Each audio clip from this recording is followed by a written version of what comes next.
Sacred Heart is proud to sponsor Pensacola Histories in recognition of the Daughters of Charity who brought their mission of care to Pensacola over 90 years ago.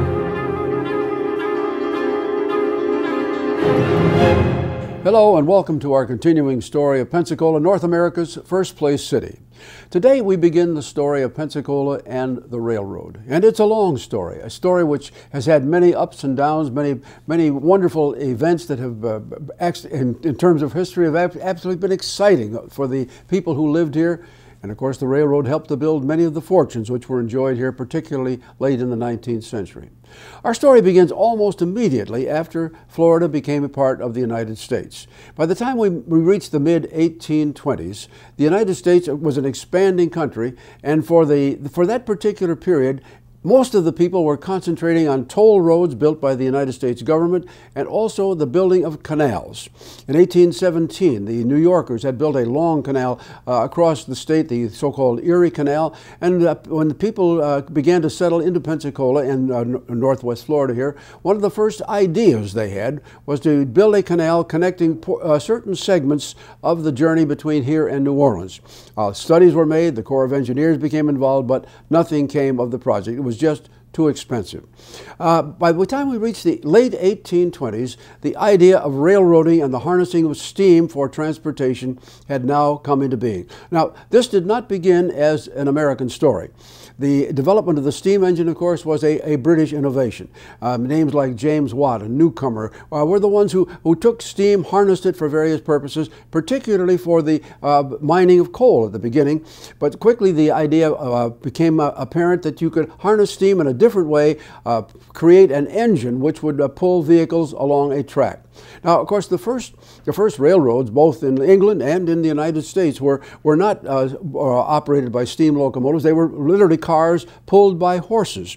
We had such a thing just to the east of us here, and of course they did that in England in the coal mines. But by the time George Stephenson and his son Robert began developing the new locomotive in England, the idea quickly flashed across the Atlantic, and people in the United States were excited about it. They began, the entrepreneurs in New Jersey and New York and Maryland began to buy British-built locomotives, bring them across the ocean, and to create the idea of short-distance, short-haul railroads in that area. The Camden and Amboy in New Jersey was the first one. The Baltimore in Ohio, about 13 miles long to begin with, was a second. A third one began in New York State. And we began to hear tales about such engines as the Tom Thumb, which was built by a man named Peter Cooper in New York State. The Americans were suddenly seized with railroad fever. Here in Pensacola, the idea was the same. People said, well, we looked at our geography, and here in Pensacola, we were an island. Basically, there were no roads to speak of, and consequently, the only way to pass out of Pensacola, one way or the other, was by ship. But the railroad seemed to be the desirable idea. Well, now to build a railroad, of course, takes money, and the creation of a funding mechanism here in Pensacola began even before folks here began to think about railroads. We have to go back and recognize that people tried. From almost from the day we became part of the United States, people here tried to create a bank which would be the usual functions of a bank, but also which might create currency. Well, they tried in the beginning in 1821. That failed. It went through the whole decade. It was 1831 before the Bank of Pensacola finally was founded as a territorial bank.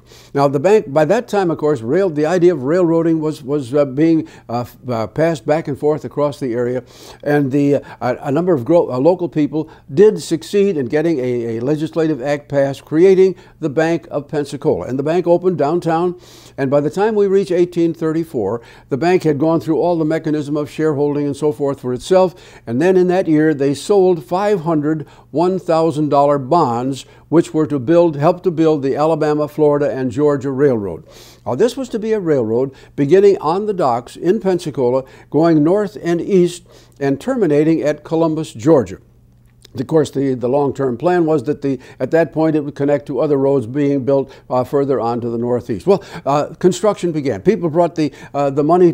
People brought the tools and supplies in.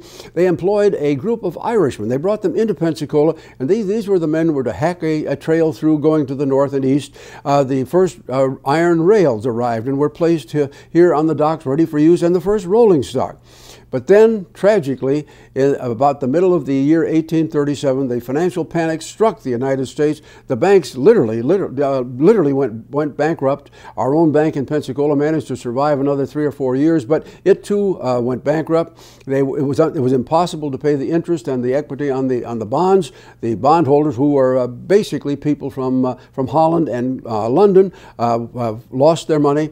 It was just a very unfortunate affair, but our dream of a railroad ended by the end of 1837-38, and nothing happened further for us until we get into the period of just before the war between the states. Now, before we talk about that, we need to talk a little bit about what railroading was back then. Now, the early railroad engines that were built, the locomotives that were built, first of all, the initial program, the initial plan was to have a vertical boiler with an engine that was then geared to directly to the drive wheels, and these looked like little boxes with a kind of a smokestack on them. That didn't last long, but pretty soon they began to turn the thing around. And this is fairly typical of what an engine might have looked like by the late 1830s and 40s. It had a horizontal boiler. The firebox was right in the rear here, and it carried a tender behind it. The tender behind it usually at this point in time carried wood, not coal, because the engine, mostly at that period, found that it was easier to transport wood to pickup points than it was coal. So basically the engines began, and in the beginning, the cars that were used were almost like the wagons that had been in use for transporting goods and materials, and the coaches that were built were the first ones actually in use here were nothing more than stage coaches with a different kind of wheel. Now, about this same time, the people, again, we must credit our friends in Great Britain for this. A man by the name of George Stevens created what became known as the T-flanged rail. It was made of iron, not steel. The T-flanged rail made it easier and safer to have a specially designed wheel that would stay on the track. And so, one by one, item by item, these innovations came, and we began to put things in place that were much more practical. When the first American cars were built, they looked something like this. They were long and narrow, and they had a straight aisle down the middle, and the coaches themselves, of course, were made of wood with the iron wheels as their transport. And as all of this proceeded, the American system was quite different from that in Great Britain. Now, one thing that we need to remember is that the distance between the rails, if we have rail A and rail B here, was 4 feet 8 inches. And people have often said, why in the world do we have that particular rather unusual distance? Well, again, that was a British development, and the Americans simply copied it. And the British say, and I won't guarantee that this is exactly true, but the British say that the men who laid down the first rails were doing so because they were copying the distance that was put in place for Roman chariots. The wheels in a Roman chariot would bend this way, and they were 4 feet 8 inches apart. And for some reason, the British copied that, the Americans copied it, and we're still using it on most of our rail lines today. There's a narrower version, of course, what they call narrow gauge, but the 4 foot 8 is still there. In Britain, of course, they did things different. When we have from the beginning, our car was long, and it had an aisle down the center with seats on either side. In Britain, they had individual compartments where you could open the door to the outside to the platform and bring people come inside. And then, of course, on the outside there was also an aisle down the outer side of the car. Now, the reason they did that was that the British and the French and the Germans were looking ahead, figuring that these rail cars might be used in time of war for carrying stretcher cases from the battlefield, from the war zone, put them easily on a train. You couldn't do that easily if you brought them down a conventional aisle in a rail car. So that's the way the British and the French and the Germans began, and they're still doing it today. They still operate with their rail cars designed that way. Of course, in Britain, they did things. If you'll take a look at this little coach here, this has 4 wheels on it. This is a standard rail car of the early design, and basically the British railroads are still that way. They have just the 4 wheels, while on Americans they have a double truck with 8 wheels to each end. So it's much different, and our cars, of course, could thus be much heavier on the line. Well, as all of this began, a whole profession emerged, because now, once the railroad became into being, young men particularly, they thought this was the way to go. This was an opportunity to do something that would capture the public fancy, and to be a railroad engineer. By the time we reach 1855 or 60 or beyond, to be a railroad engineer was absolutely the crowning joy of a young boy. And of course, being a railroad conductor, that wasn't bad either, because technically the conductor was the leader of the train. The man who had the toughest job overall was the brakeman. He was the one who had to climb up on the top of the cars and turn the wheel to put on the brakes when the train had to stop. Of course, this is before the development of the Westinghouse air brake sometime later. But the idea of being a member of the railroad crew, this was absolutely just so exciting.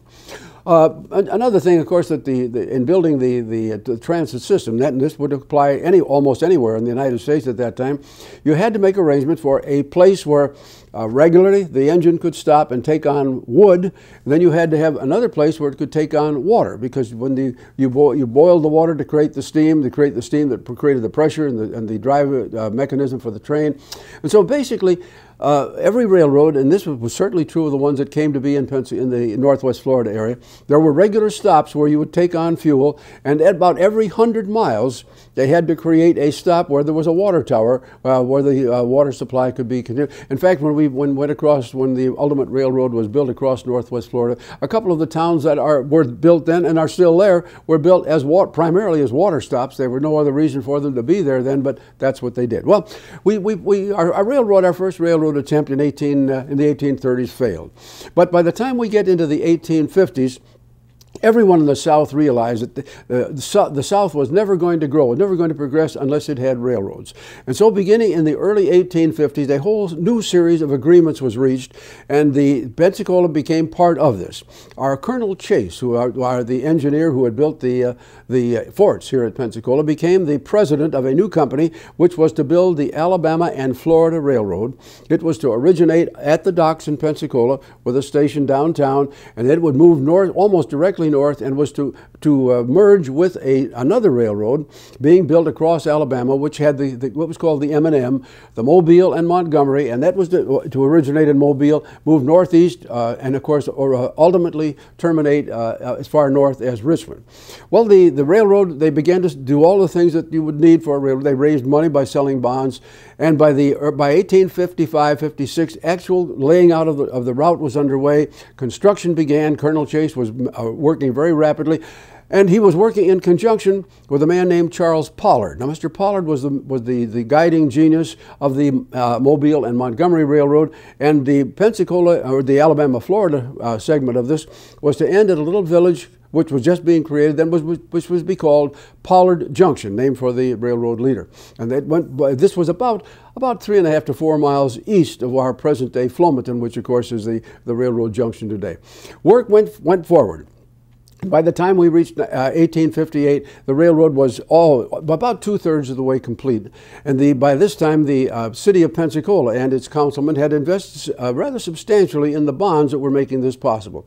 Well, as all of this was happening, of course, the war clouds were beginning to form, and people realized that once that railroad was completed, it made the perfect link between the port of Pensacola and the railroad that could move north and south, or rather northeast and southwest across the South. So our harbor, our port, our railroad, all were so important to the potential of a southern state that might find itself at war.